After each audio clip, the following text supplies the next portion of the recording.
Donald and Douglas were rushed off their wheels, pulling passengers and trucks on Duck and Oliver's branch line, as well as the main line.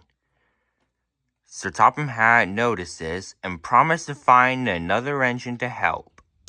He then came to see Ivo Hugh at the sheds and told him about the problem. "Would you like to work at Duck and Oliver's branch line for a while?" he asked. "Oh, yes, please, sir," said Ivo Hugh excitedly. Gina was thrilled when she heard the news. "A tank engine, like me, sir. Oh, I can't wait to meet him."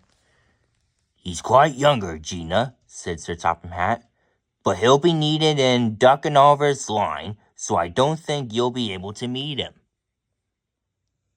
The next morning, it began to rain, and none of the engines wanted to get out.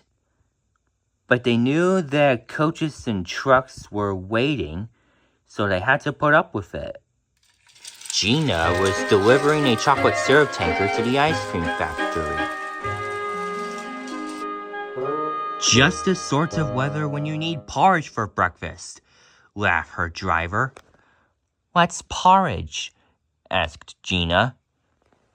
"Well, you boil oatmeal with water," said Gina's fireman, "and then you add some sugar and milk to it. Delicious," finished the driver. "That doesn't sound delicious to me," Gina thought to herself. At the station, some workmen were busy stacking some crates of oatmeal when they heard Gina's whistle. "Gina's coming!" called the station master.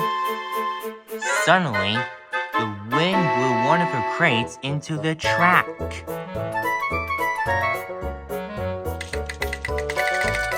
Then Gina's fireman saw the fallen crates on the line. "Look out!" he yelled. Gina's driver applied the brakes, but Gina wasn't going so fast that she couldn't stop in time and went straight into a porridge. "Yuck!" she groaned. The porridge splattered everywhere around her face, and it dripped everywhere from buffer to wheel. The crew came to inspect what had happened, and then they laughed. But Gina didn't think it was funny, and she told her driver and fireman just how terrible porridge is for an engine. Her crew immediately apologized to her for laughing and went to content to Sir Topham Hatt what had happened. He didn't find the situation quite funny either. "I'll call the signalman to stop Ivo Hugh there." And so he did. The signalman came to flag Ivo Hugh down and told him what Sir Topham Hatt said.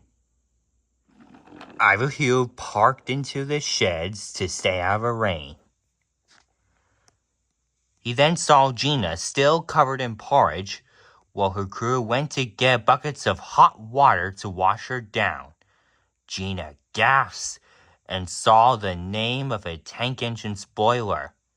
"So you're Ivo Hugh?" she asked. "Correct," Ivo Hugh replied. Gina cheered up at once. But before she could say anything else, Ivo Hugh started to laugh. "What's so funny?" Gina asked crossly. "What happened to you? You look like an ice cake on wheels."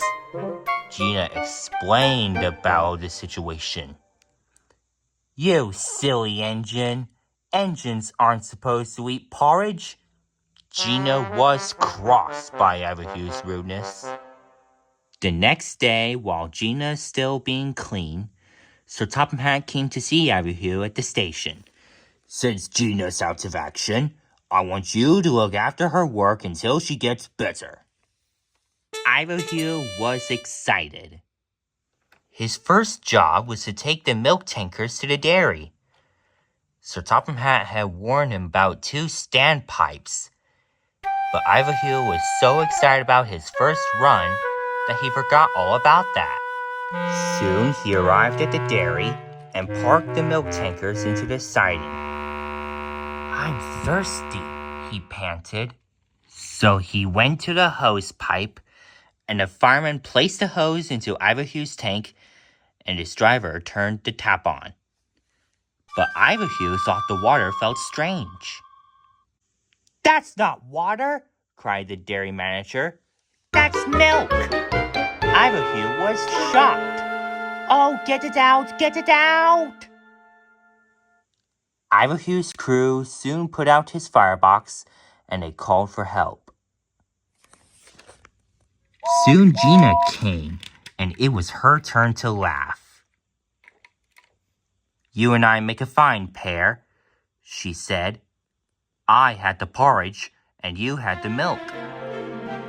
Ivo Hugh saw the funny sight of all, and he and Gina laughed.